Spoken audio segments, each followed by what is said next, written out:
in college and okay, I guess you just started recording. Well, I Well, did, and Larry, that was just brilliant stuff that everybody that wasn't on got is gonna miss out on because we will have members that chime in and watch this later. well, I will just say now that we're being recorded, I asked the question, what is the most important thing in putting? And a lot of you gave great answers. The start line, the pace, uh, being relaxed, uh, other things, but the most important thing is you committing to making that putt. And what is the definition of commitment? Commitment is an action word during the action of the stroke, which includes contact and the ball rolling all the way to the hole. Are you totally making it or doubting something? And a lot of people doubt the same thing on every putt they hit. They doubt their read, they doubt their aim, they doubt their feel for distance, and they doubt if their stroke is good enough to knock it in. Those are the four big ones that people doubt. And if you're really committed, you trust your read, trust your aim, trust your eyes to feel the distance, and you say, my stroke's good enough to knock this putt in. To me, that's the most important part of putting. And you can't get there through technique. Technique can only get you 80% of the way. How do you get that extra part? And that's where intention is your plan. I'm going to make this putt, and commitment is where you go execute it. So I spent a lot of time in putting lessons working on intention and commitment. And I started this off with, before you hit the record button, Mark, I just said that I kind of came to this conclusion the last week that nobody teaches putting the way I do, good, bad, or indifferent. And there's a lot of guys out there that got a lot of things. They've got launch monitors, Quintec, and they've got Sam Putt Lab, and they got 3D. Man, they can measure you and data you to death. But is that data actually gonna, has that data ever made a putt? No, it has never made a putt. Has a TrackMan ever hit a golf ball? No. So data is important. I think data is good, but there's a lot of people in the industry that know what the tour average is, and let's make you tour average. And I ask, what's the variance on the tour? I think a lot of those teachers couldn't give it to me. So just wanted to start off tonight with a question for all our guests about what the most important thing in putting is. And I really believe it's commitment. It's about you standing up and trusting that you are going to start the ball on the line you chose. And what you really want to judge, you don't want to judge the way the culture judges. The culture judges if you made it, got it in. We've all hit a bad putt that went in. And the culture says if you missed it, you did something technically wrong. Let's go down that road. Let's try every putter at PGA Tour Superstore and let's go on YouTube and look at all this stuff and let's try and figure it out.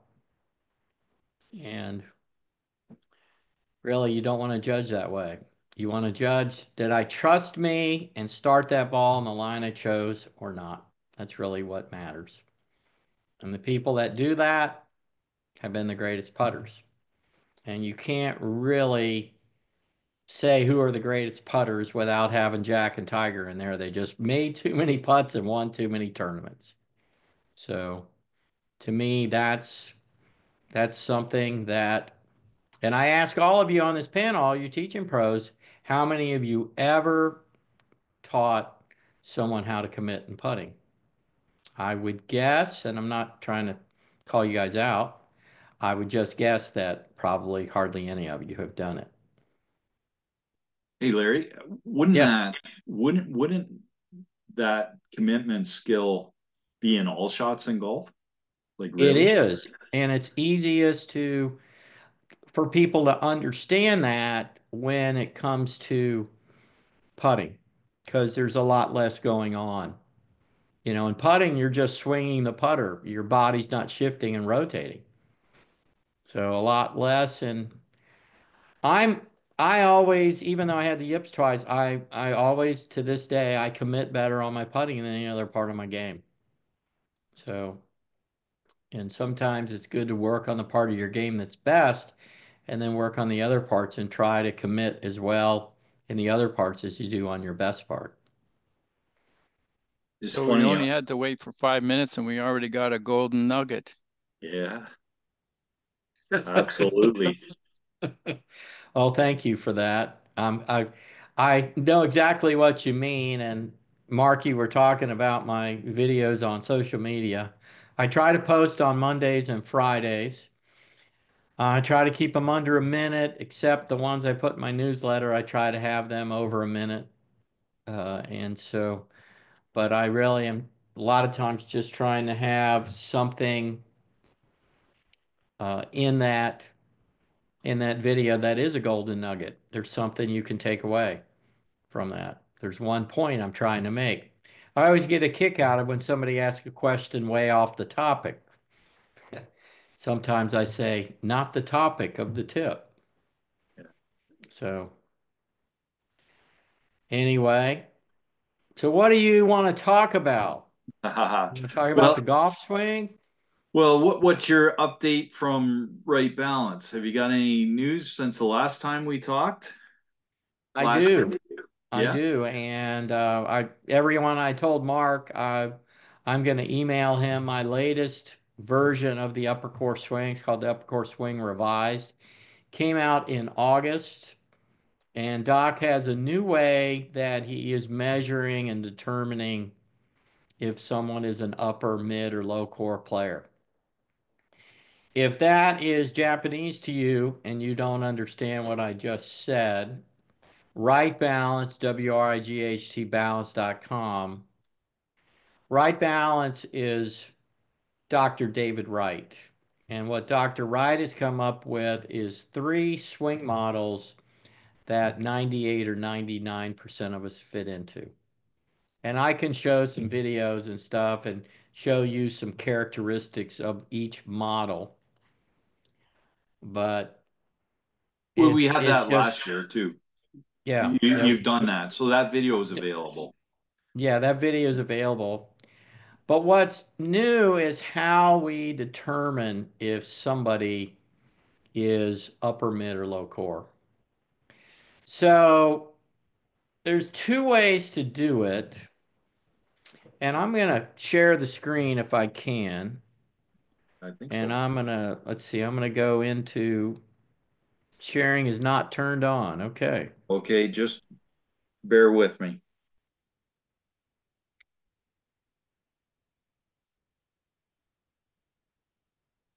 Try that.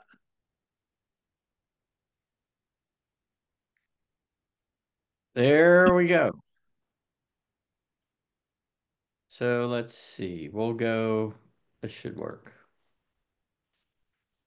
So can everybody see that? Yep.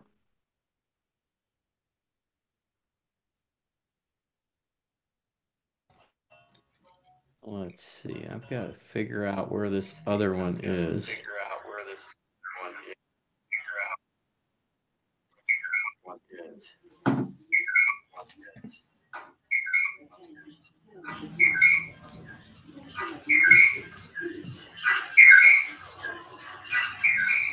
So there's an echo. Oh, Somebody's got their mic on. There we go.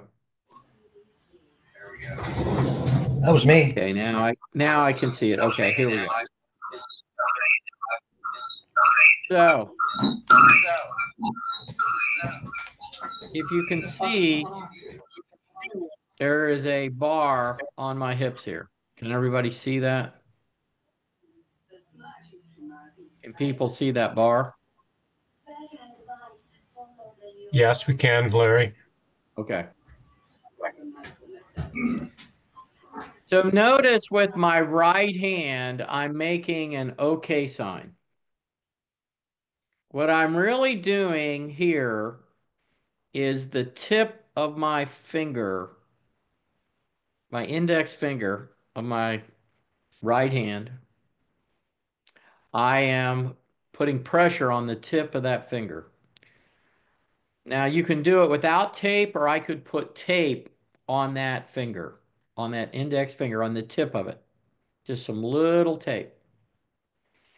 And then oh, I'm sorry, I do it with the left hand. And then now what I'm gonna do is touch these different power spots. So I want to show you this. This is in the book. You can see upper core is between the first knuckle and your hand and your middle finger. See the red tape. And then the black tape is over the knuckle. And then the blue tape is on the next pad.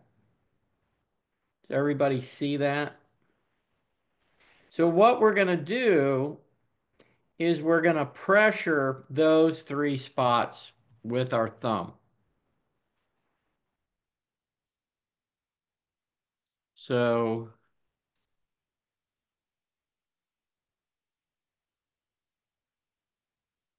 now I am pressuring, and I'm going to do both sides. So now I can show you, see, I'm pressuring right there.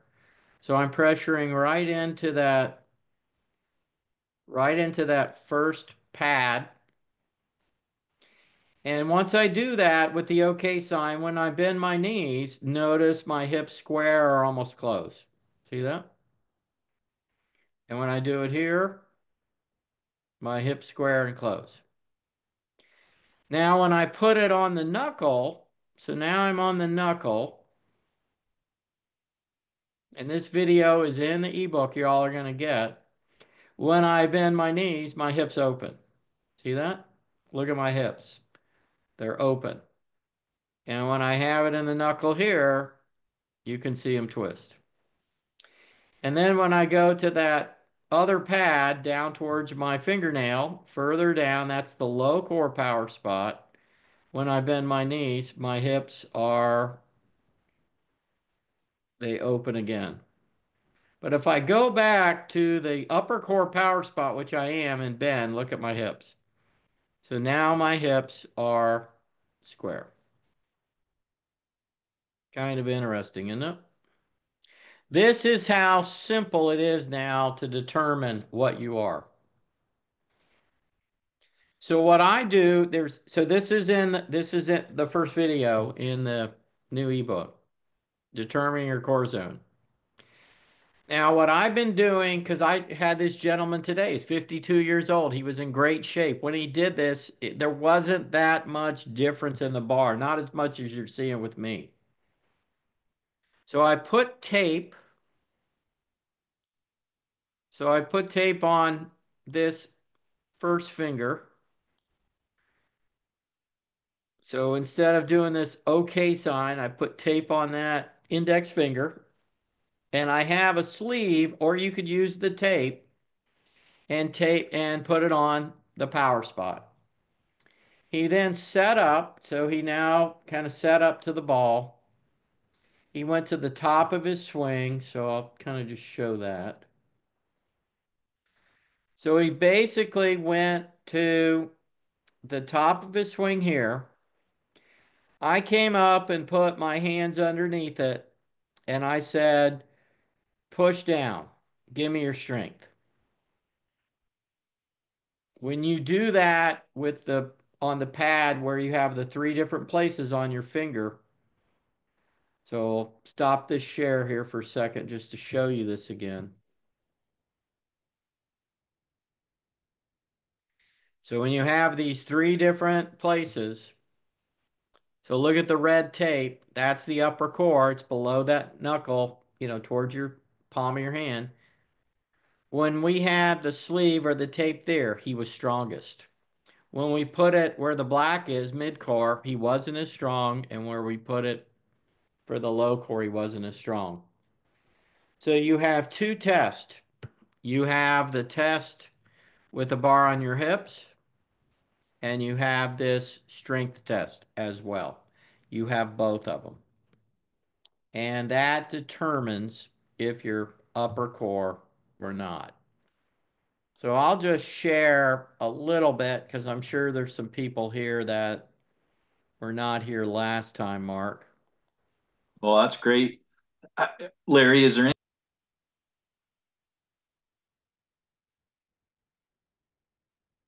You're muted, Mark.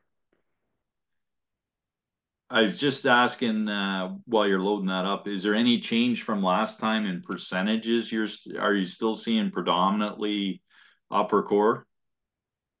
What? Yes, yes, yes. So you can see this screen right now. Here are the numbers. These are Doc's numbers. 60% upper core. Only 30% mid core.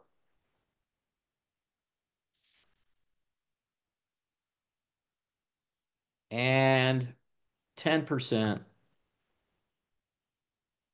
is low core. Which one do you think everybody's teaching?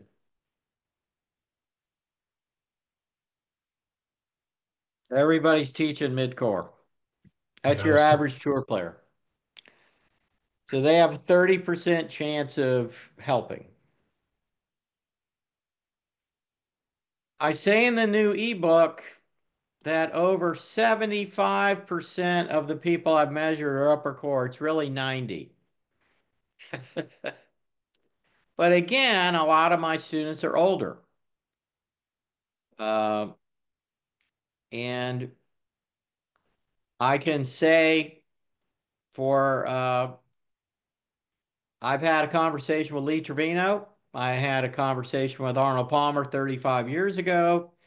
Both of them said that they got their grips more neutral. And here's a grip. Here's my guy's grip today. That is totally different where he was. I deleted it, but he had a very strong grip. But both Arnold Palmer and Lee Trevino both said they made their grip more neutral, or we could use that word weaker. And now they could use their hands to release the club more as they got older. Both of them said it. I asked Trevino probably 4 years ago at the PNC. He was low core in his prime. Everybody remembers the strong grip, shut face at the top. And then Arnold Palmer, Palmer, Palmer flexion, Arnold Palmer at the top. Well, I'll stop the share. Palmer flexion, Arnold Palmer at the top of his swing. Dorsey extension, right? You guys know these words? Then we have the wrist going that way, ulnar, and then radial deviation. Then we also have rotation, supination of the left arm, pronation of the right arm in the forward swing, and then pronation and supination of the arms on the backswing. Those are the 6 ways people could say we use our wrist angles in the golf swing. So it's just pretty interesting uh, how both of those did that. Uh, Larry, can I ask a question? I know I yeah, shouldn't, but no, go ahead. do you teach a lot of left-handed golfers who are right-handed? I've had some, especially you hockey players from up in Canada. Yeah, so it's interesting because I believe I'm becoming upper core as I'm getting closer to 50, and have changed the way I golf, but I maintain a really strong grip because I'm right-handed, and the left hand being lower, I just can't hit the ball with neutralizing that grip. Okay, so I want everybody to do this. I'm going to move my camera up. I'm going to stand up, and I want everybody to do this with me.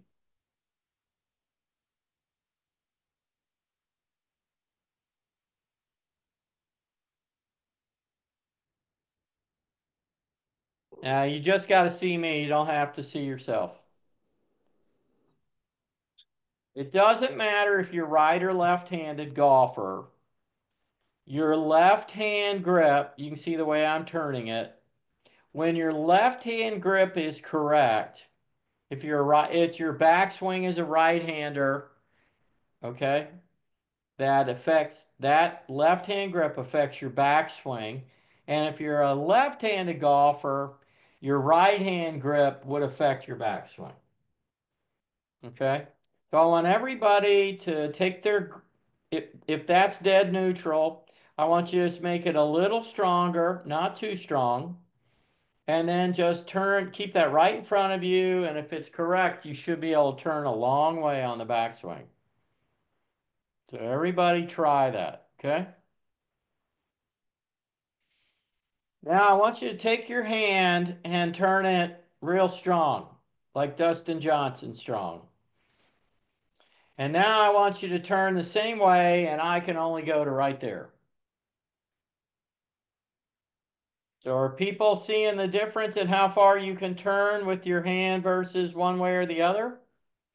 So Mark, you're on mute, but if you can turn more with your hand stronger, then that's correct. But if you can't turn, if you turn better with it more neutral, that's the grip you need. I Okay? definitely can turn better with it stronger. Okay. All right. Now, for a right-handed golfer, your right hand, now we're going to talk about your through swing. If you turn your right hand slightly under, and lefties can do it with your left hand, but now turn through the ball. How far can you go?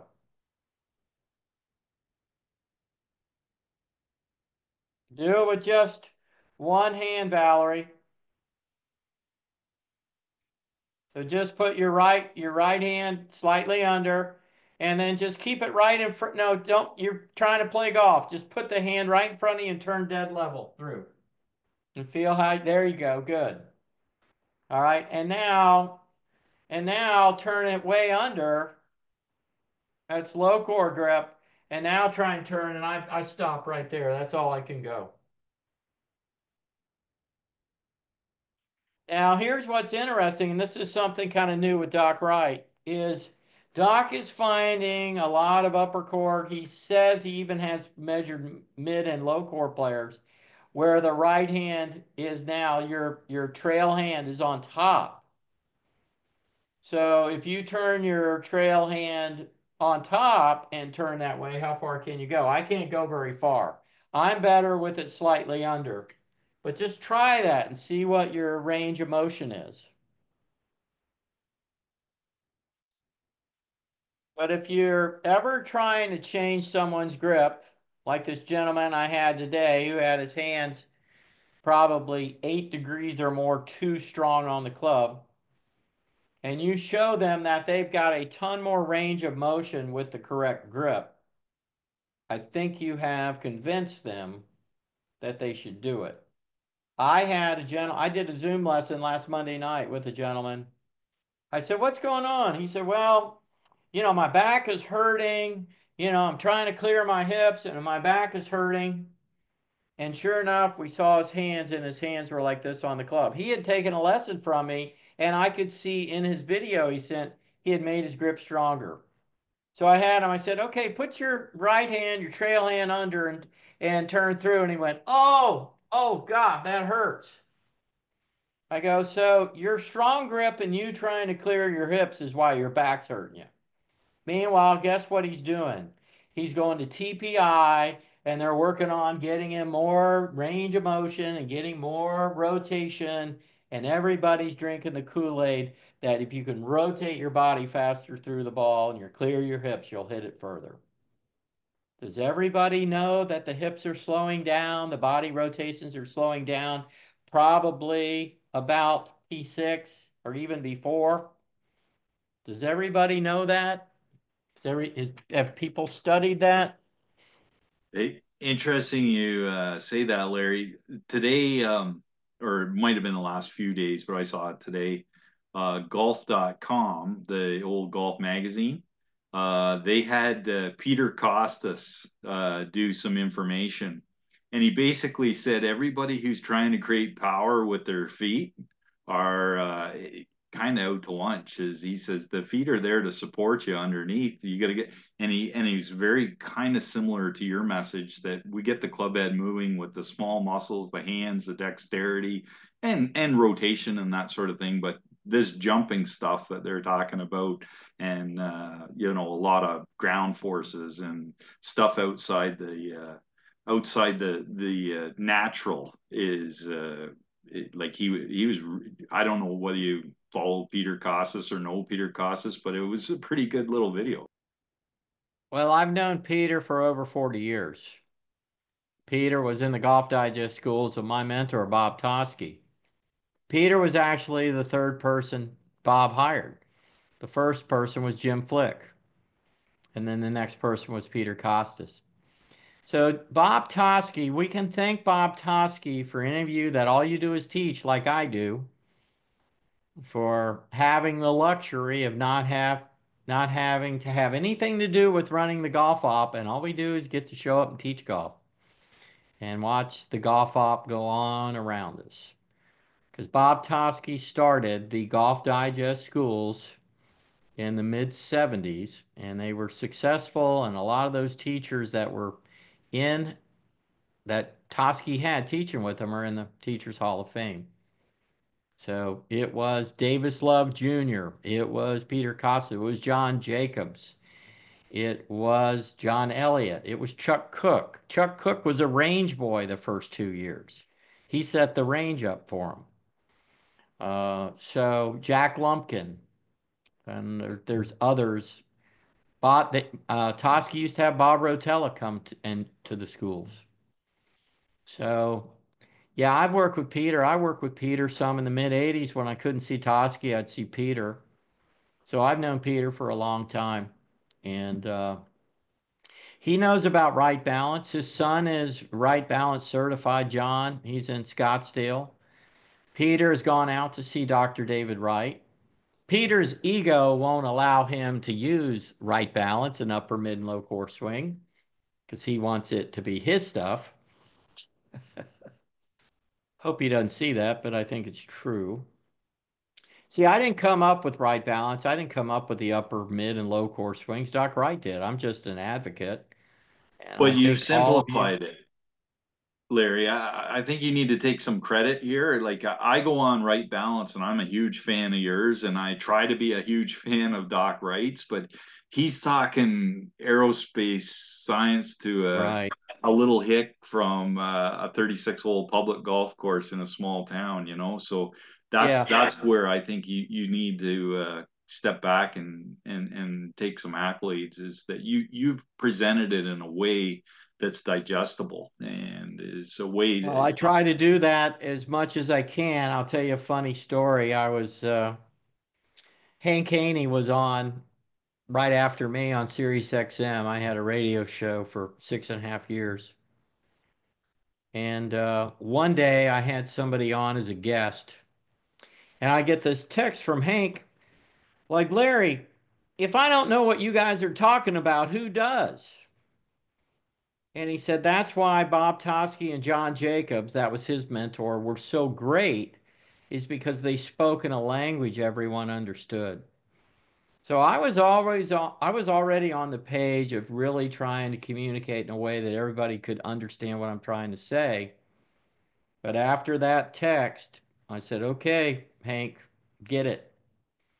Noted. So I do my best to speak in a way, and I have the background doing radio and broadcasting to understand words and really work very hard on my vocabulary so that I reach a broader audience. And Mark, when Doc was on my radio show the first time, after we were done, he said, man, you make this a lot simpler than I do. I said, well, that's my job. So I've tried to do that. And I've also tried to tell him, Doc, do not get away from the genius of what you've come up with the three swing models, upper, mid, and low core. See, to me, there's a semblance of order in the golf swing now with this. This grip goes with this hip rotation. This grip goes with this pivot. This grip goes with uh, when you release the club. When does your trail arm straighten? This, do you come out of posture? Is that okay? Just so many things that can affect, a golf swing. And trust me, I know from personal experience, if I have one thing off in my formula of the things I'm working on, that's going to be like cyanide. It's going to derail me. And the one thing I had always wrong was I felt like I needed to be more rotated. See, I was drinking the Kool-Aid that I wasn't rotated enough and I was standing up and coming out of posture. And so I worked on trying to be in posture and rotate more. So guess what my logic was? My logic was, well, the longer the club takes to get to the ball, maybe I could be more rotated. Lagging and rotating is Dustin Johnson and Lee Trevino in his prime. It's low core. Upper core is the dead opposite. Keep the back at the target, get the club in front of you, and even get that club going past your chest. So I was drinking that Kool-Aid for quite a while. And then when I met Doc Wright and quit trying to turn my body through the ball and started letting the club go and let my body rotations be natural and whatever they are, all of a sudden I could play golf again and I could hit fairways and I quit losing Titleist. I used to worry about the Titleist balls I would get. I might run out. I was losing them. So I just think it's fascinating, and I think you were alluding to this, Mark, in the very beginning. If someone has one model and they're teaching that same model everybody that they work with, in my opinion, they're at best an intermediate teacher. The best teachers can teach in the gray area. The best teachers, we've all been out there, the person's not getting it. You're pretty sure you're giving them the right information, they're still not getting it. I've got to do something. And so that's where you get in the gray area. But that's what's so great about right balance is now I know what the pivot should be. I know what the grip should be. I know, how things work. I know how they should set up. So it takes a lot of the guesswork out, and now the pieces of the puzzle. Oh, I have this puzzle, this 500 piece puzzle, although it's really not 500 pieces. We could say it's 10 pieces go together, and then these 10 pieces go together, and these 10 pieces go together. And if you understand that, you're gonna be help people. And the other thing is the swing that most of us are, and especially as you get older, I'm 67 now, so as we get older, everybody at some point in their life is going to be upper core. So you better have an understanding how the upper core swing works if you want to be successful. Hey Larry, this is Jeff. I just want to thank you. If we got a nugget on commitment and intention, then that last little hand gesture was a boulder. Yeah. I think that we can all understand that and relate to that and make that very relatable. And that should be an eye-opening little exercise for all of us to use and to help, our students understand, how these things relate to how they move so we can put those pieces of the puzzle together. Can I just ask you about width of stance? That's another key thing in right balance, correct? And is there a way that we can start to get an idea of how to posture our golfers? Say the first part of that question again, Jeff. Can you give us a little insight onto finding the right width of stance for said golfers? I know that they are different once we identify which core they're in, but is there something that we should look for when a student comes to us and we see that they're A, really wide, or B, really narrow, and how do we kind of figure out where they possibly should be? The answer to that question in general is upper core players will have the narrowest stance, and in their pivot, they pivot more around their front leg. Someone asked, I'm guessing the right balance principles concepts such like front, rear, and center post, what Mike Adam teaches. Mike Adam teaches front, center, and rear post. Front post is upper core, rear post is low core, center is mid core.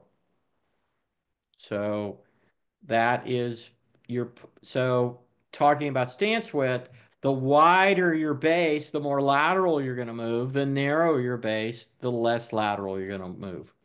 So an upper core player with a narrower stance is going to turn more and they are going to move less laterally. So the upper core player turns the most on the backswing with the trail hip and moves the least lateral. The low core player moves the most lateral with the least turn in the trail hip. So those are different. I had a guy today, and one of the things in doing his recap video, he was still moving too much laterally in his pivot. And lateral in the pivot for an upper core player, what it mainly affects for them is contact. They hit it fat, thin, they don't get the contact that they want. You know, there's really two things we're trying to correct with everyone. How solid did they hit it? What direction did it go? So the pivot for an upper core player is huge as far as solid contact. And so that's something that, I talk about. But something I will throw out there is there's more to the new stuff with right balance, but it's not as proprietary as what he had before. And so I have chosen not to share publicly some of the new stuff because it's pretty easy to steal. Doc is doing a right balance uh, fitters day, January 24th in Orlando at the Ritz-Carlton where I teach and where I work in Orlando. It's about 10 or 15 minutes from the convention center. And it's for new people. It's for people that want to become right balance certified fitters. And in there, I'm sure he'll go through it. But some of the breakthroughs, and this was really why I had to write a new book, is one of the breakthroughs was he's got a new four-way express, he's got a new way to do isometrics, and each upper, mid, and low core player kind of has there's the same stance width for each one now. It's universal. And after you do these isometrics, your grip size doesn't matter. Your stance width doesn't matter as far as your balance of your feet in your feet. And so it's kind of interesting that stance width, as far as your balance goes, and your hips being open or closed, doesn't change. If you stand up, you don't have to do it now, but if you stood up and changed your stance widths and just stood and let your body balance, you'll probably feel in different stance widths your weight move from the balls of your feet to the toward the middle of your feet and even back, depending. And it's not universal. It's not like if you go wider, okay, I'm going to go more back, or if I go narrow, I'm going to go more to the balls of my feet. It's not like that. But he's got a way now that after this isometric, your weight is in. If you're upper core, your weight's going to be in the balls of your feet no matter what stance width you have. And then whatever grip size you use doesn't change as much. Although I had a guy with huge hands, could palm a basketball, he was using regular grips, and I said, I want you to try a mid-sized grip and a jumbo and go hit him and tell me which one you feel the best. He actually measured out, uh, jumbo max was too small for him. He Wow. could palm, he said, yeah, I could always palm a basketball better with my left hand than my right. His left hand was a little bit, his fingers were a little bit longer. But as far as your balance and the way your body will work and move, Doc has some new things there of how to do it. If somebody takes a lesson from me, we of course go through it and I show it to them. Uh, but that is a new thing, and there's putting tape on. There's different things we go through, but it's actually made the process a little shorter, and there are some David Copperfield moments in it.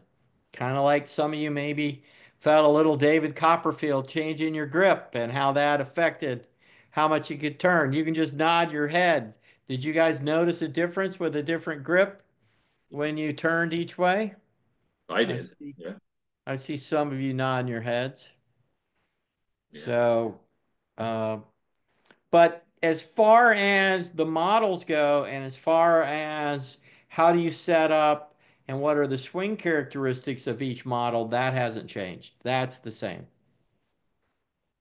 So the new ebook has what we showed in the beginning, how you can test for if you're upper mid or low core, and then it just really goes into what are the characteristics of an upper core swing.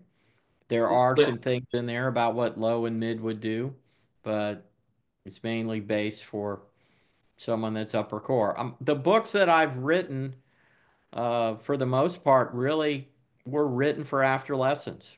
Like I give a putting lesson and we did 4 drills and they played a game. Well, guess what? Here's an ebook and they're all in there.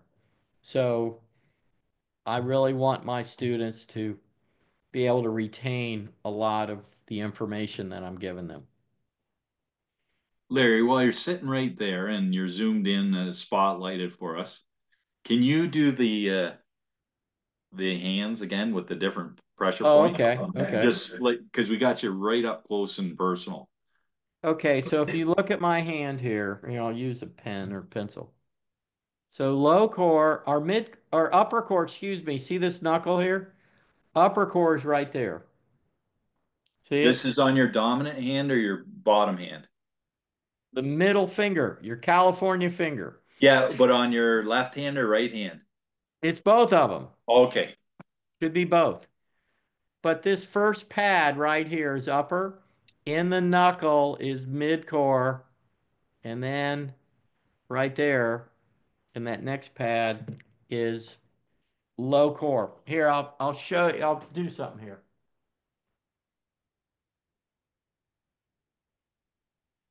Hope everybody's okay with that. Yeah, he just flipped you the bird there, Mark. Yeah, it's not even So the first. Doc has these. We don't even need these things now. This was something we had to have a certain width. But see, you can see that the red, you can see where I'm having it. That's the pressure spot. This black, that's mid-core. You can see that's now more on the knuckle. And then white should be blue. I didn't have any blue tape. I've only measured 14 low-core players, so I didn't buy any blue tape. But that's on that pad, that next pad up. Okay. And it used to be see this bat's not very big, but it's skinny and goes up, gets wider as it goes up. It used to be you had to have a certain width, you had to find a width, and my width was right there on the red. This is something new in the last 2 months that now it doesn't matter what size it is when you do the stuff. But that right there, and see, I've got that right there. Let's see. So you can see it in the camera right there. It's in that first pad. That's upper. There we go. I'll move. I think I'm getting it. Yeah, there we go. Yeah, you're good. Yeah. Right there. See that? And then the knuckle is mid core right there, and then low core is that first pad right there. So that's what those are. But that's something new that uh, we don't. I bought all these bats and now I don't need them. And I've got mine for all three. And that's one of the new things too, is that with these isometrics, Doc can change the balance in somebody's feet. So let's say somebody was mid-core and they say, oh, I want to swing like a low-core player. Well, he can do the isometrics and now your weight's in the balls of your feet. I really don't believe an upper core player is going to play very well as a mid-core player. I don't really believe a mid-core player is going to play great as a low-core player, but I think you can go the other way. So I think if somebody's low-core, they could play as a mid, or if they're mid, they could play as upper. So I think those are the thing that yeah, somebody, Greg Wells, I'm just reading in the chat here. Think of how many training injuries can be saved without a high focus on extreme rotation, jumping with lower body, etc., if not natural. Appears the hands tell a story of what the swing motion should be for our unique swing. That's right. And that's something, if you talk about ground reaction forces, as far as how each model uses them, the upper core player turns the most, moves the least lateral, we call it a front post. And then he has a little bit of a lateral shift, not much, and then rotates, torques into a jump. And at impact, the hips might only be 10 degrees rotated from square, open. Larry, But there's oh, but sorry. low core, but upper core players use a lot of torque into the jump, into the vertical. And as Greg is saying there, Greg's Golf Shack. Okay. Got any shakes there, Greg? Sounds like sounds like some food might be there at the shack. But I agree with Greg.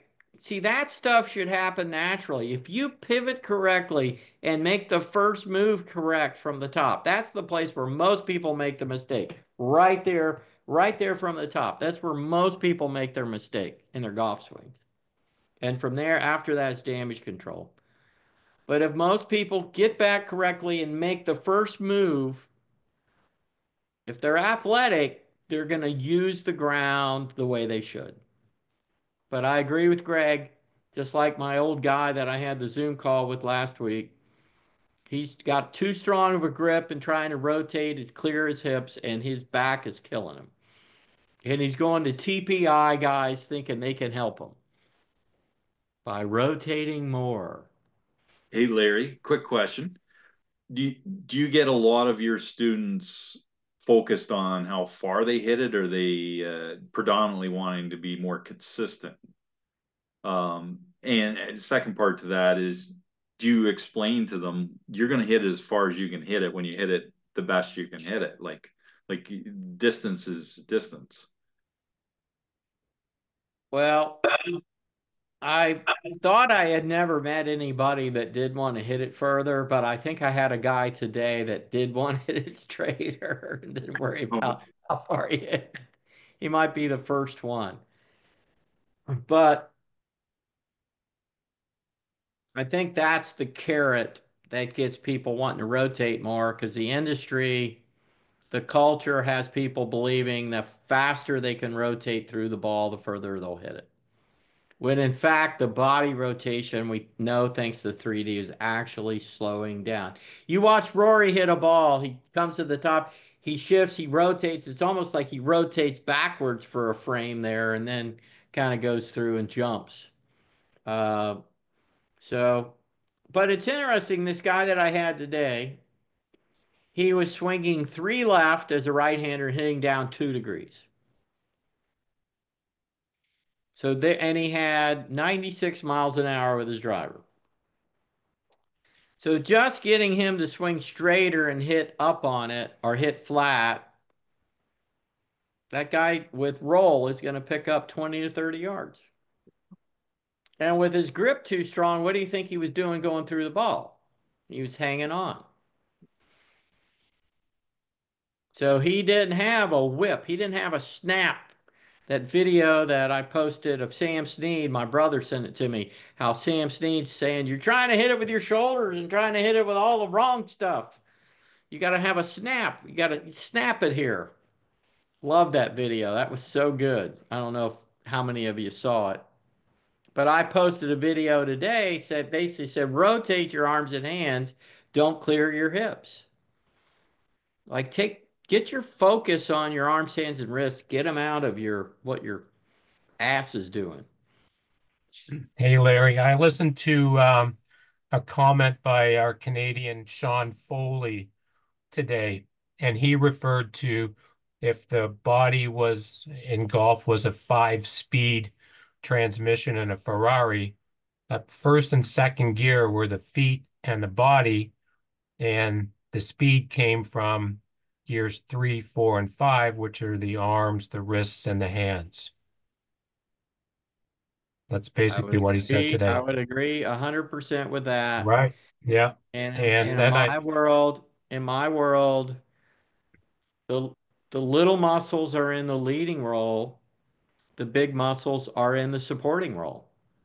And yes, can we get more speed in the club head by using our bigger muscles, by shifting and rotating and vertically going? Yeah.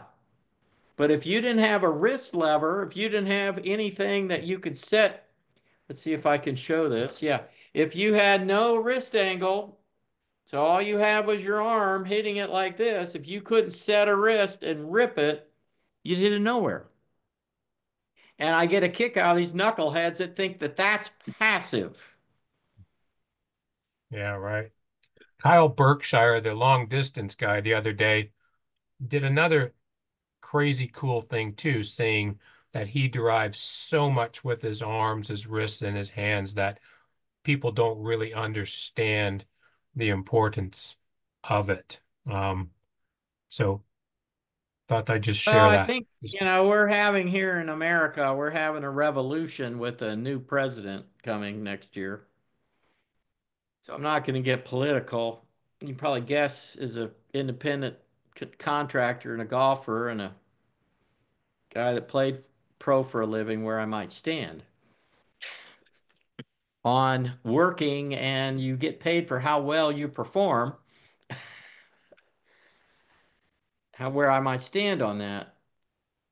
But we really need to have a revolution in golf again where we start teaching people what they do with their arms, hands, and wrists when they play golf, when they putt, when they chip, when they make a swing.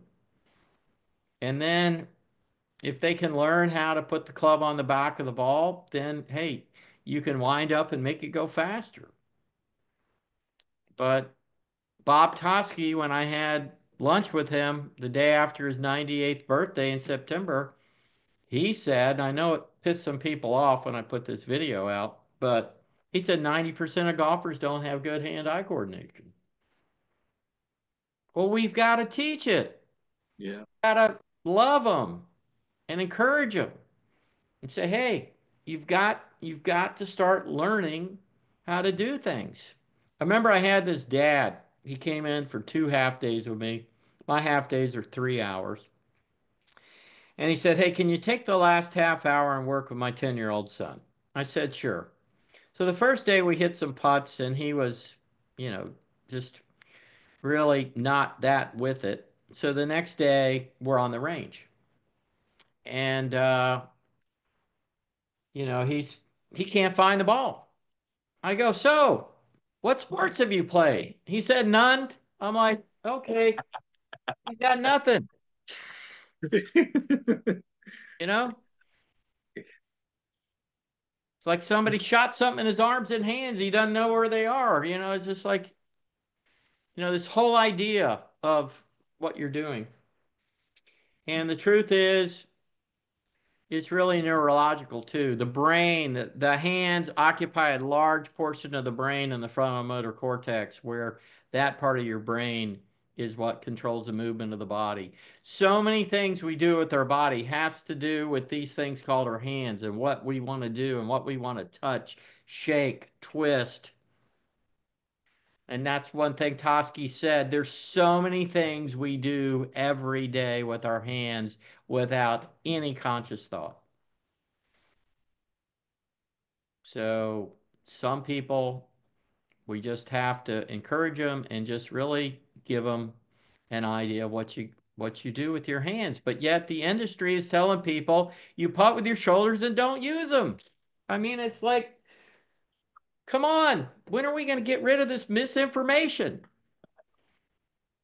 I watched a YouTube video today in the freezing rain, and it was one of my favorite guys who's a product reviewer, and he was reviewing a putter, and he's basically, oh, these zero torque putters, you never use your hands and your wrists, and this putter will go in, and meanwhile, if he slowed down his video, he's using all kinds of hands and wrists. The putter's releasing beautifully with his Yep. hands and his wrists, and he thinks he's using his shoulders. And it's like, buddy, you're not passive with your hands at all. You're a great putter. You don't even know what you're trying to do.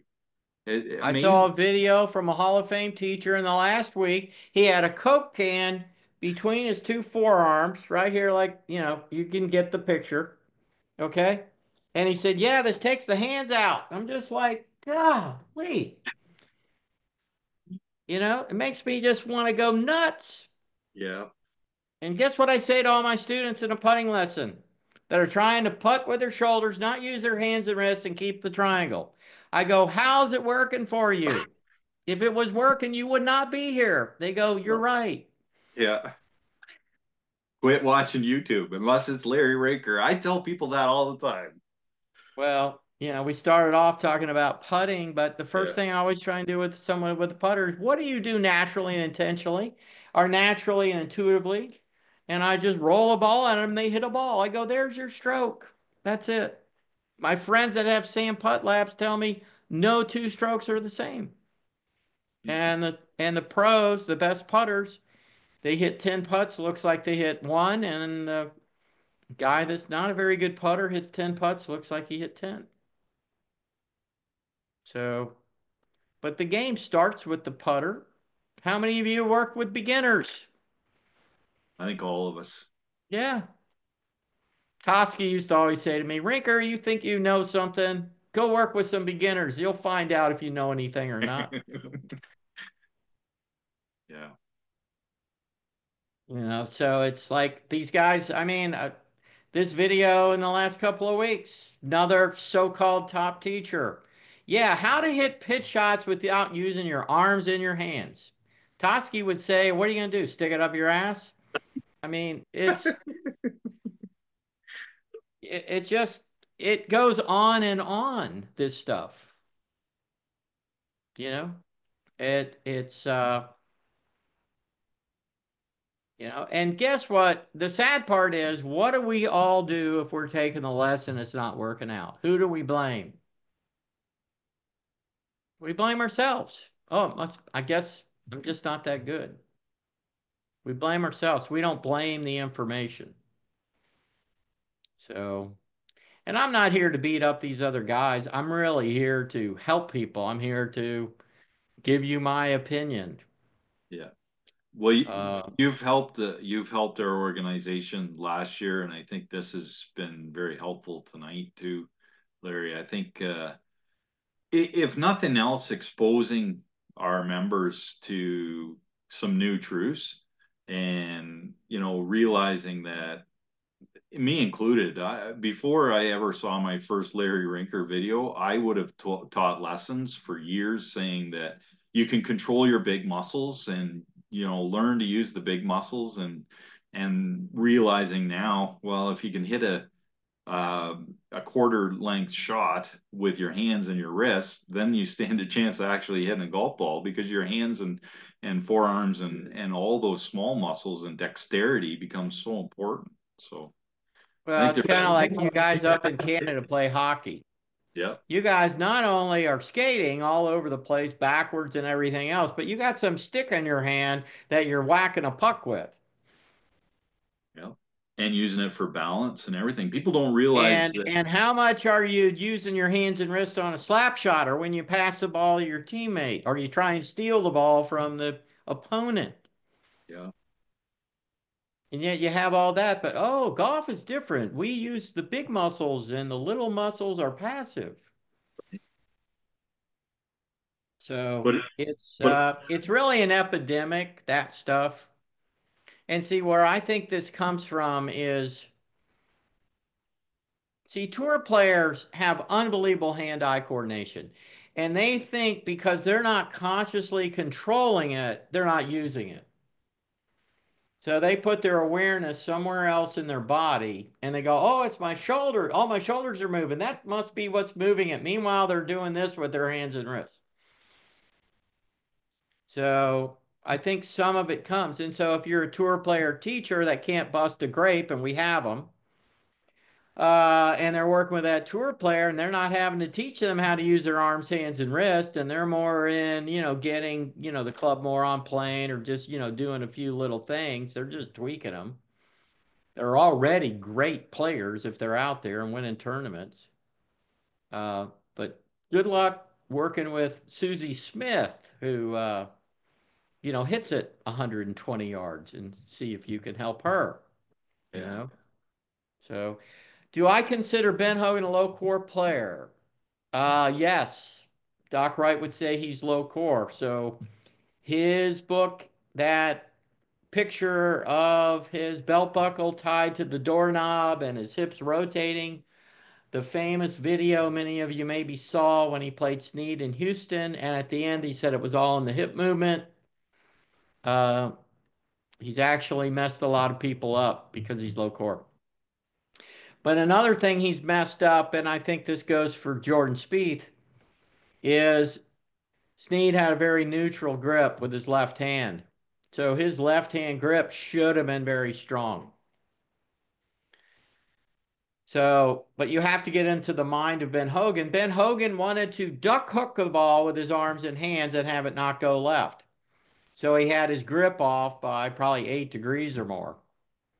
So Hogan in that book said, I wish I had 3 right hands so he could close the face as hard and as fast as he wanted to, and he could eliminate the left side of the golf course. So you have to understand what he was trying to do. And so that's how he played. Now, a lot of people wouldn't say that about his swing, what I just said. And he and Snead are two of the most studied swings in golf, aren't they? I bet a lot of you have studied those swings, right? And had people. Funny about hockey, I've had so many say I swing like a slap shot, special Americans in the South. Yeah, Kevin Parent. I know Kevin Parent. Kevin, yeah, slap it. I tell those hockey players, slap it, man. Slap it. Use those hand and wrist. But it's one drill to get your hands moving faster through the shot. Well, I would say this, Steve. It's really, you're using your hands to make the club head go faster. And it's interesting, a low core player with the elbow real tucked and that strong grip, they're not going to be, they're, the way they use their arms, hands, and wrists going through impact's a lot different than the way an upper core player would. It's funny, Doc Wright would say about the 3 swing models, he would say, well, the upper core player uses his arms, hands, and wrist, and then the low core player is more of a body swinger. So my little Bob Toski, he would say, Larry, body is whole. It's everything. So what Doc is kind of saying is, hey, the upper core player plays with his arms, hands, and wrists, and the low core player uses his big muscles more. So I've said to Doc, I said, Doc, I think you need to rephrase that. I think you need to say that each swing model uses their arms, hands, and wrists differently with their body rotations, their body shifting and rotating. So they're all using their arms, hands, and wrist. It's not like the low core player just hangs on and spins, but they're using them differently, and the timing is different of when the trail arm straightens, for instance. So I would say that. He's definitely a genius too. He's not He is. He is a he, genius. like You you know what guys. I'm really looking forward to that he's coming out with? He's coming out with exercises. So I'm Yeah. looking forward to do some exercises. But anyway, to answer your question, Steve, it's really in the snap. It's really in how fast can you make that go with your hands. If you think of a tennis player that throws the ball up, how fast can their hand and wrist do this? Can a tennis player hit a serve faster by rotating their body? No. It's all in that snap. Uh, I remember someone referring that to reflector muscles. How fast can you do that? Back in the 90s, there was this oof ball. It was like the size of a basketball, and you would throw it against the wall, and the ball would come back, it would bounce, and it would come back faster than a human could throw it at you. So you'd be like this, throwing the ball against the wall. And that was something that Payne Stewart was using to try and get, these, hey, let's wake these things up. Let's make these things go faster. Or let's get these wrists to make the club go faster. So uh, I'll say this, Steve, you've got to have a lighter grip to do that. But then, Mark, you think of Kyle Berkshire. I don't know how many of us could even hang on to the club at those speeds. I don't think I can. I mean, that is, what's his top speed? 156 or something crazy? Yeah, it is It's crazy. up there. It's crazy. Okay, Manuel. Golf instruction, the mid handicap seem to be so focused on maintaining your spine and same an impact as at address. Yet upper core player golfers standing up at impact. How do you reconcile the opposing views? I reconcile it this way. The person saying that you stay in posture, they're the person that has one model that they teach. They don't understand the upper core swing model. And what's sad in the industry, and this is why I hope all of you read the book that Mark is going to get to you. What's sad in the industry is most people are upper core, yet nobody even knows how to teach it. Nobody even understands it. I didn't even know what it was 8.5 years ago. And now I found it trying to find my own game. And I was thinking about this earlier, but all of you all need to continue to hit balls. Be your own lab rat. Hit balls. Try things. See what happens. Do things. Go play. Hit balls. Test out your theories. See if the stuff works. And I'll tell you what, you'll find things out in that's going to end up helping your students if you work on your own game. But Manuel, the answer is they are ignorant to understanding there's more than one way to swing a golf club. They might not like that answer, but that's basically it. Uh, I would answer it. All they know is how to teach a mid-course swing. David, do you think the most important part of a swing is the grip? I would call the grip setup. And boy, I think grip is really important. It's really important. Uh, because if you have a poor grip that doesn't match you, the everything else is just, kind of damage control. So yeah, I think I think the grip is very important. And if you don't know a whole lot, if you video somebody, you can video them with your iPhone or whatever. If you see somebody standing up and coming out of posture, don't change it, and that person is going to need a more neutral grip. I wish I could show you the grip this guy showed up with. I could show you, let's see here, I could show you his first video. I could share this. Now I changed it. This was a changed grip. But you can still see even in this setup, look at the hands. Look where they're at. But this is something I do in V1. This is what I ended with. These were the 6 things we worked on. So he's got to get his grip better. He's got to get his hips more square. See, he's still swaying. That's a rear post pivot. And then he called it swinging down the first baseline, swinging more to the right. I mean, a lot of you have probably had students say something to you. It might not be your words, but those words mean something to your student. So when he said, "Hey, I got to swing down the first baseline," I knew that was something to get him to swing more to the right. He was swinging six left with his irons. So we wanted him to swing out and stay tall. If we look at him at impact, look where he's at. And then look where he was at address. So he is going down. And upper core players, you actually want to do the opposite. Look at me at address, even hitting an iron, and look at me at impact. I'm taller. So that's that. And then I'll just show you guys some things here, I think, since I'm here.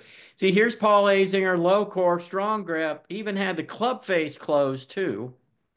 And there's low core. Everybody asked me, is Chris Kirk upper core? Well, he looks like it. Not very rotated. The Shark, number 7 at Augusta National, right foot flat on the ground. Jordan Spieth, low core. Let's see here. Uh, Here's Spieth, low core. Another thing you can look at too is where's the weight. Look how his weight's in his left heel.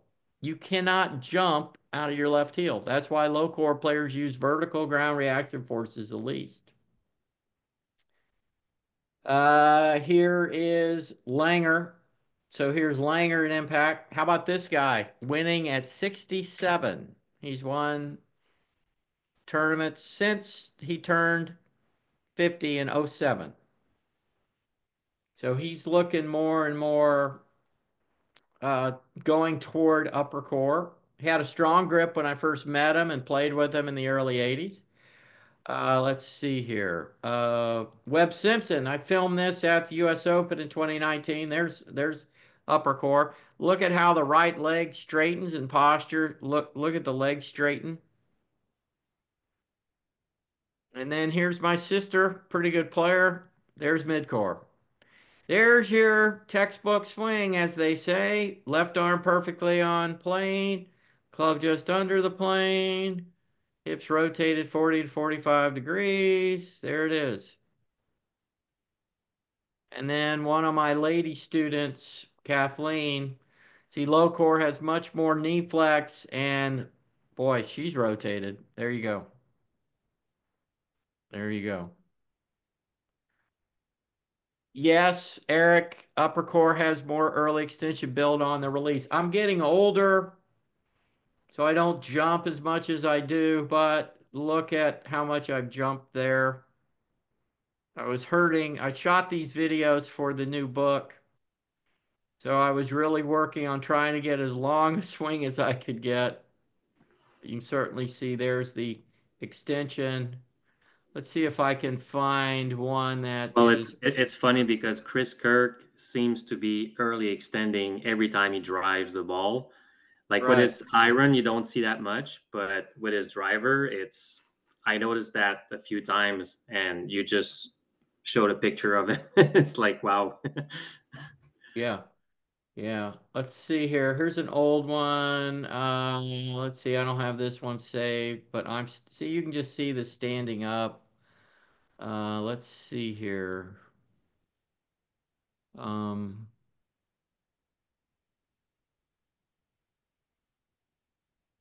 Last year you had a cool one with Tiger. well, Tiger, and now this thing jumped up on me again. Okay, here we go. You can definitely see that right there. Um, this drop down thing gets in the way sometimes of the software. Let's see if I can drag this thing. No, won't let me drag it. Can't drag it. Let's see here. Okay, now I can get in here. Hey, that's cool. Here's Tiger, and I don't know when this was, but you can see how he's starting to look. He's starting to get playing off of one leg for a while now since he wrecked his car in LA.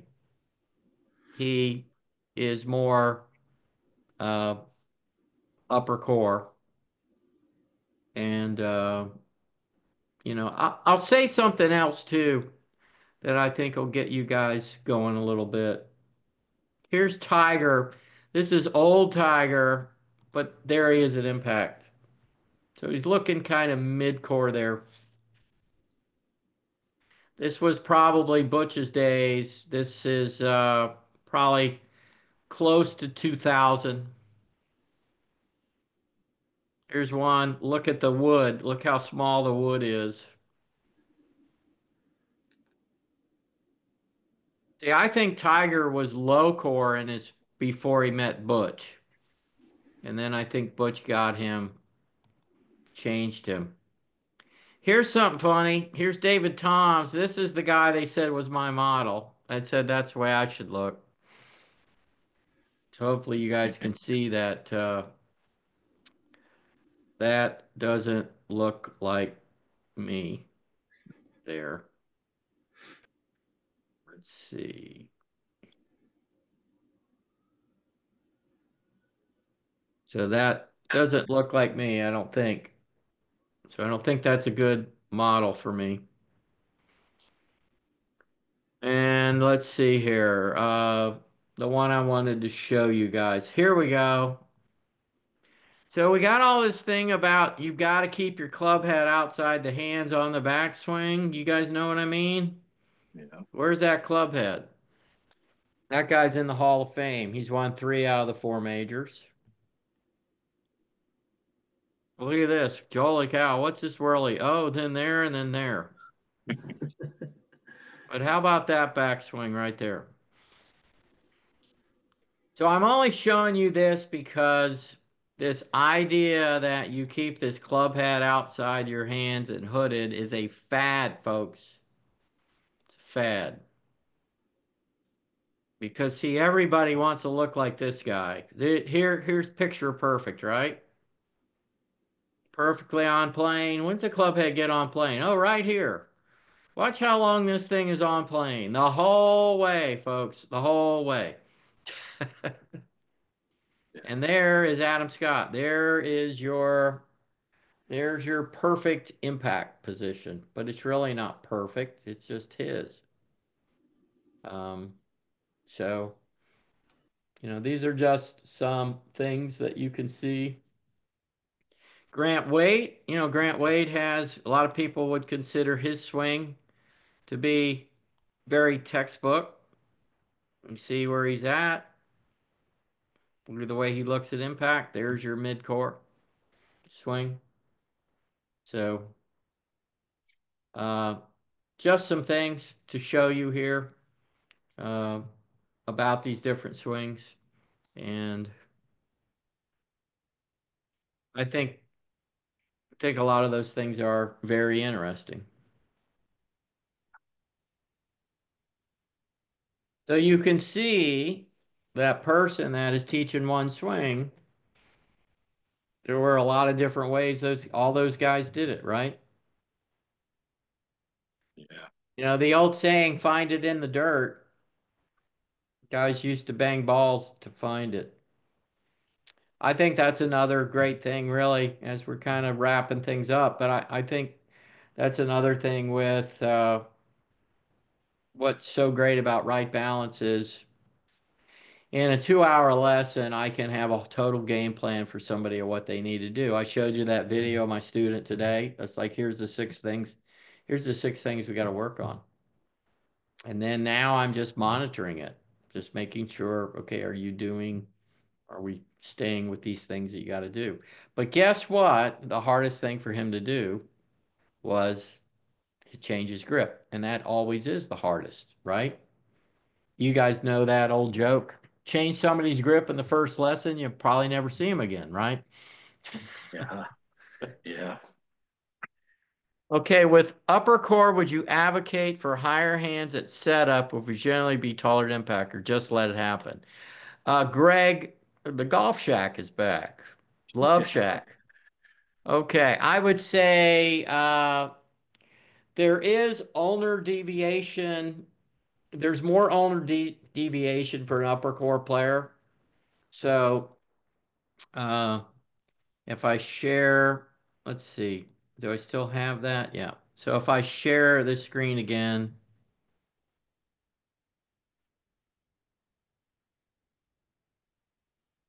you can see Grant here at impact. See, if you look at me and we draw a line through the shaft here, you can see I've stood up. One of the things we would look at is see, look where the shaft is. It's going through the upper core. And that's another thing you can look at. But I think what do a lot of people say? Where should the middle of the shoulder be? What do they say? Kind of about where it is on my left foot there? Wouldn't you say that? But see, I'm not a. How about natural golf? The Mo Norman swing. Boy, did they take advantage of old Mo, right? What did they want? They wanted your hands in the shaft in a straight line, didn't they? They wanted your arms in the shaft, straight line to the ball, right? So to answer your question, Greg, the arms don't hang straight down, do they? They should be out a little bit. And I'll show you a bunch of people. So if we look at Tiger, where where are his arms? See, they're not quite straight down, are they? I'm always saying, you maybe have heard this, you want at least a fist there between your hands and your body. Here's Fred Funk, one of the straightest drivers of the golf ball ever. Look, his arms aren't straight down. Nick, let's see, David Frost, he was Ledbetter's model when he came out with his book in '89. The drawings were of David Frost. You can see they're not quite straight down. Uh, let's see here.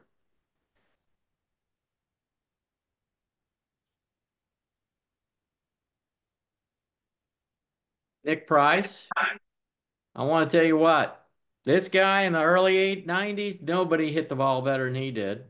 Big Ernie, look at Ernie, young Ernie. See where he's at?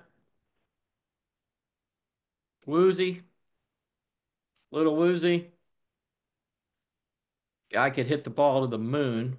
Westwood, where is he? See it? But if I drew that line, guys, through the elbow, you can see the way the shaft lays. Now, you'll hear people talk about where there's the shaft plane, and then there's the torso plane, and then there's the shoulder plane. Maybe you've heard that. I tend to just draw the torso plane on the right elbow. That's what I do. But you'll hear people talk about that. Let's see, who else can I show you that'll be fun? Oh, I have one I can't wait to show you. Laura Davies, how's she look at impact? There you go. Yeah. That's wrong. She's jumping out of the gym. Do you know that she won the first United States Senior Ladies Open by what, 10 shots or something? About 5 years ago, 6 years ago? Yep, there you go. Pretty interesting, isn't it? Retief Goosen, probably close to low core. Look at him at impact. But look, we're talking about setup. See, almost every one of these guys has got it pretty much the same, don't they? Look Yeah. at the shaft and look at the elbow. So that's kind of what we're talking about there was setup. So,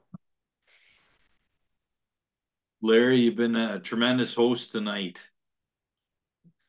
And well, it's always fun. I really appreciate the opportunity to share some stuff that I've learned. And I'm a life learner. I'm always trying to learn more. To me, it's all about helping that person I'm spending time with. That's really what matters most to me.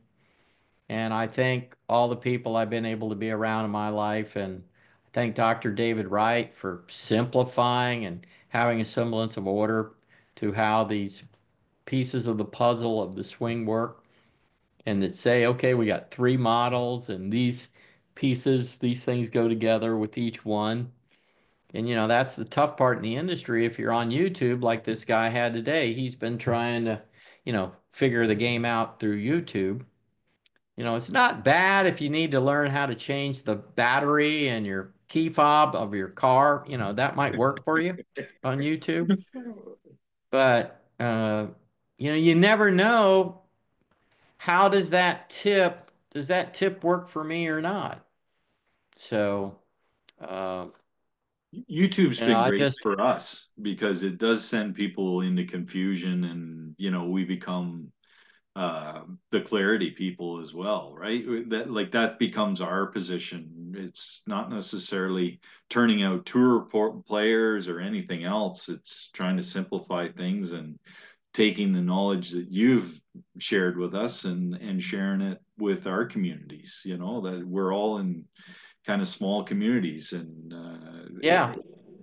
Well, it's interesting with Doc Wright. You have all these American teachers, and they all got egos, and they all got books they've been writing for 40 years. yeah, So they don't want somebody call them out that book wasn't right. Uh, but it's funny that right balance is actually expanding worldwide. So in France, he'll go over and speak to the PGA of France, and here we are doing something with, the Canadian teachers. And I know that you're going to show this. This is going to be out there for all the Canadian PGA that they yeah. can watch this and maybe learn something from it. So, and then hopefully, I just hope I'm lighting a fire for you to learn more Oh, about this. 100%. But it's amazing how it's lighting a fire, but yet there's so many egos and there's people that they don't want right balance out because that might go against some of their stuff that they have. Right. Uh, and to me, I'm really a player first and foremost, and I don't care if I'm wrong. If I'm wrong, I'll be the first to admit, you know what, I had that wrong. And this is what you need to do to get better. I gave you the wrong information. Even Bob Toski said, geez, the first 2 years I taught golf, I should have given the people their money back. Right. One of the greatest of So, all time. Well, we got the ball flight wrong for a number yeah, of we years did. too. We did. I was saying that to the guy today, and it's so cool when you can show him, with flight scope or foresight Track or man. Yeah. TrackMan, you can say, hey, the ball started closer to where the face was than the path. But it's funny you bring that up, Jeff, because Podrick Harrington was on the back of the range at the Ritz-Carlton a few weeks ago. And he said, I know that, but I still think of it the old way still. Yeah. Wow. It just And it was funny because the way they shot the videos, the Ritz-Carlton's in the background. I get all these people like, is Podrick, because he got his potty's tips now, and some yeah. of his tips are really good. I have these people like, hey, Potty's talking about using your hands and getting more speed with your hands. His accent is pretty great. He does some nice stuff. Yeah. But anyway, he said he's going to be there. So the PNC's next week. He said, yeah, I have a whole film crew coming in. What's going to do it again? So, Nice. but Just a shout out. So for you, that everyone out there that doesn't follow Larry, you can find him on Facebook, you can find him on YouTube. Like you said earlier, it's Monday and Fridays that there's good content out there. And then Dr. Wright, he actually has a YouTube channel, and he posts things sporadically. Like he'll put 10 videos on, and then you won't see him again for 4 months or 2 months. Um, but he has a lot of stuff on there, and my little opinion is you have to be in the right mood to watch Dr. Wright because he is a little more sciencey than Larry. Larry seems to be able to dumb it down to my level. So Well, I will say this about Doc Wright and what he's doing now. He did his plan, his business model was we used to measure, and he had an algorithm that we would put these, it was your height, weight, shoe size, shoulder width, and sternum width. Those went into an algorithm and spit out stance widths. And we would do the strength tests in the different stance widths. And that was always, to me, the thing that determined the most whether you were upper, mid, or low core. He even had another algorithm for measuring this middle finger plus your core region to determine grip size in both your left and right hand. Now we don't use the algorithms anymore. And now his business model is for right balance fitters is its education. So he is setting up and he's doing Zoom calls twice a month, I think, usually around noontime Eastern on Mondays. But if you miss it, you'll get an email and can watch it later. But he's actually now moved to a model of where you basically pay a monthly fee and and you're continuing education with him with what he's doing and what the new things he's doing are as far as the breakthroughs. You know, it's a pretty good breakthrough now that doing the isometrics, and I know that kind of sounds Japanese, but doing those to get your body in balance, it's just new and it's once you've done it, you're ready to go play golf. It lasts for about 24 hours. So it's really about getting your balance better and we really believe if people set up correctly, the pivot kind of takes care of itself. And one last thing I'll say that's new and it's not in the book is he's done a thing, and you maybe have seen these videos, Mark, where he balances himself, say as a mid-core player. Well, the mid-core player, the upper body and the lower body go back together. So if he balances himself as mid-core and they go back together and he goes to the top and then he comes back and faces the ball, his hips are square. Now the upper core player, the lower body turns and starts first and then the shoulders go. Now, importantly, you're getting the club going with your hands, but the as far as your upper body and lower body, upper core player, the lower body starts first. So if you're balanced for mid core and your lower body goes in, your upper body goes, they don't go together, and he comes back around, his hips are open. And he looks at that as if you make that wrong, that's promoting you coming over the top. And then the low core player, upper body goes first, and the lower body kind of slides, and then the lower body rotates. So the upper body goes first for the low core player. So and if you're balanced as a mid or upper core player and take it back that way, then when he checks himself out, his body's not square either. So the old So one piece takeaway, the Arnold Palmer one piece takeaway. So if the chest and hips go together, that's mid core. So, Larry, one of the things that I've been teaching probably since watching you is and I say it in simple terms to my students, is let's get the hips out of the road and clear them like on the way back, right? So they have to move first or the upper body's going to hit them. Like there's no room for them, right? Even do some drills where the back to the target drill and that sort of thing where the hips get out of the road so the hands and arms can flow through and learn how to hit the ball with the arms and the hands. That's my favorite drill, is that back to the target drill. I don't know whether you ever use that or Yeah, not. that's the one. That's the one that I'm always giving upper core players. The whole thing is the hardest part of the upper core swing is disconnecting. You're feeling like you're disconnecting your arms from your chest and your body. It doesn't happen because your arms, when your hands are together, when your arms swing, it's going to turn your chest. But the feeling is you're keeping it there. And that's kind of the hardest thing because so many people want to get the shoulders early. So that is always a great drill. I'm just reading some of the things. Thanks, Valerie. Less flexible. Yeah, we're all less flexible and definitely getting older. Yep. Yeah. Thank you very, very much. It's appreciated. And I am And getting old. Ramon, thank you, and Calvin. And I'll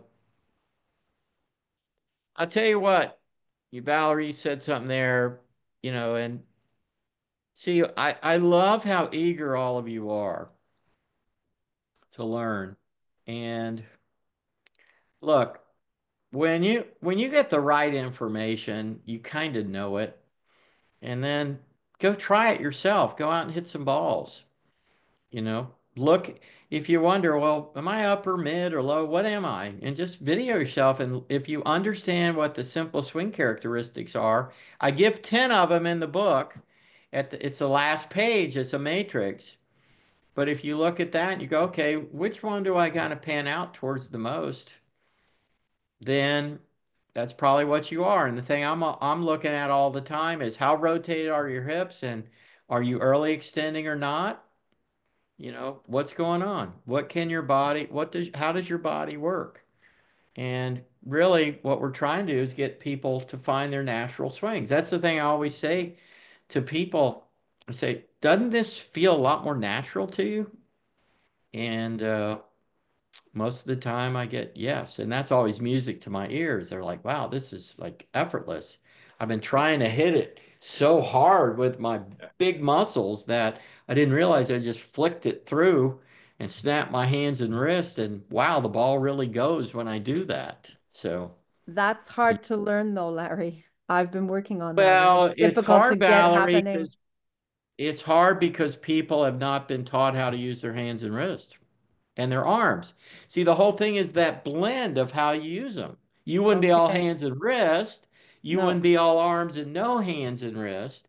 It's a blend of how you use them.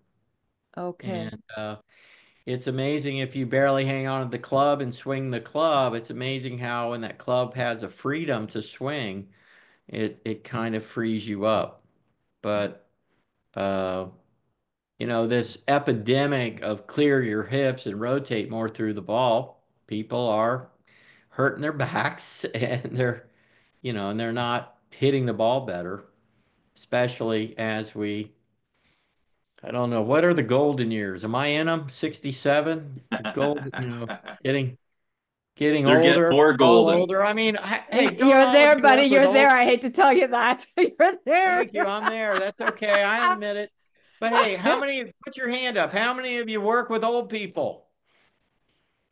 You all do. Kevin, you only work with young people?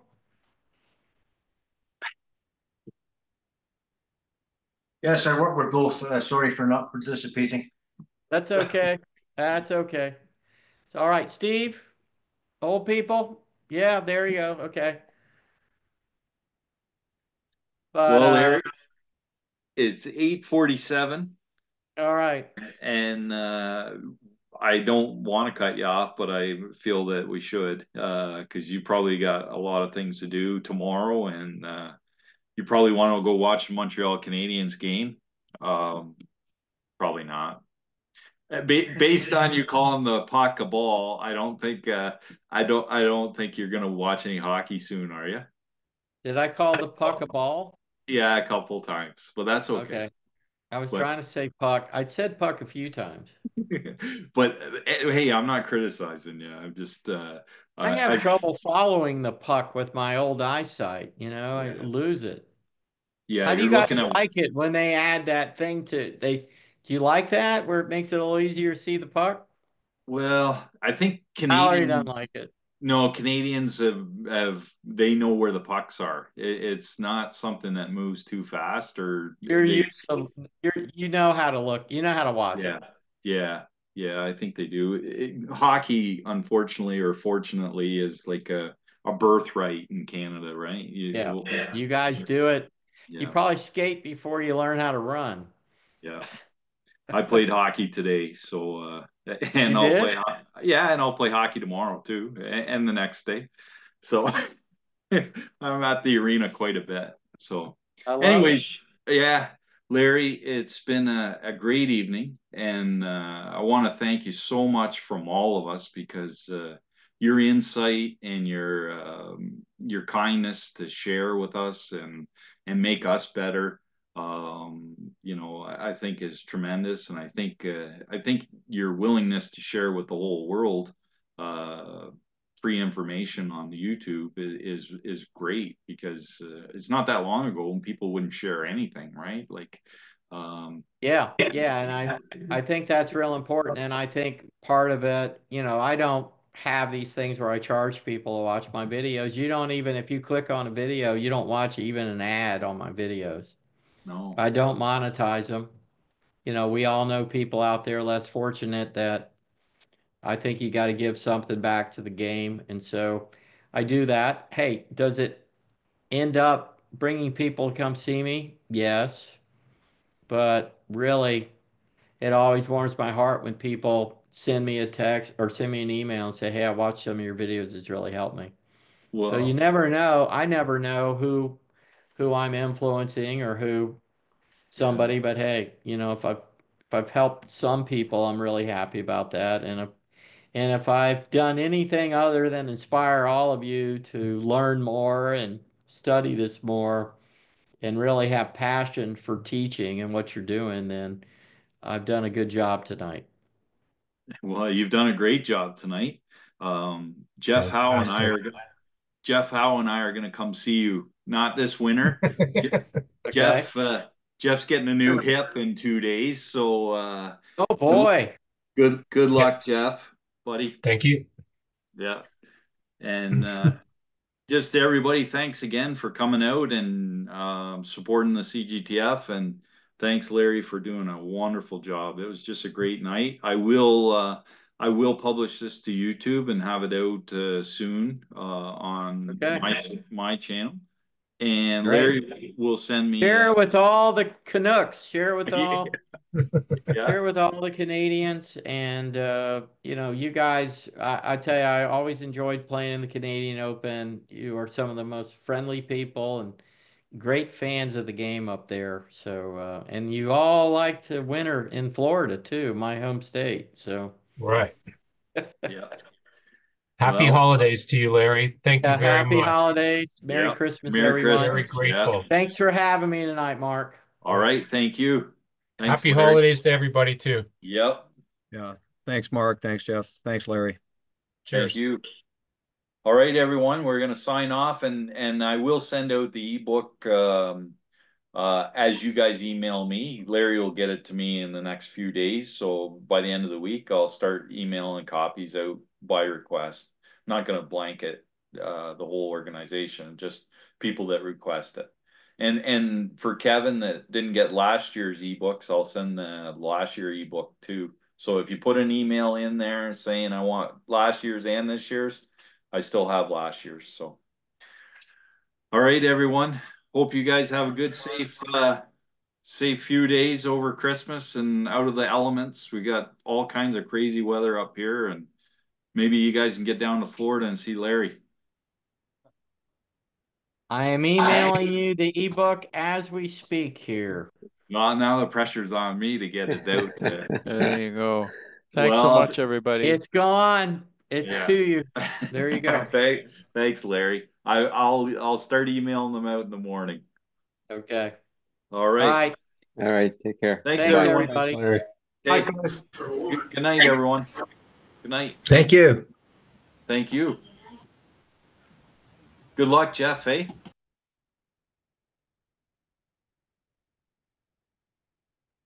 Thanks, Mark. Yeah. Jeff, Appreciate good it. luck. How's Clint doing?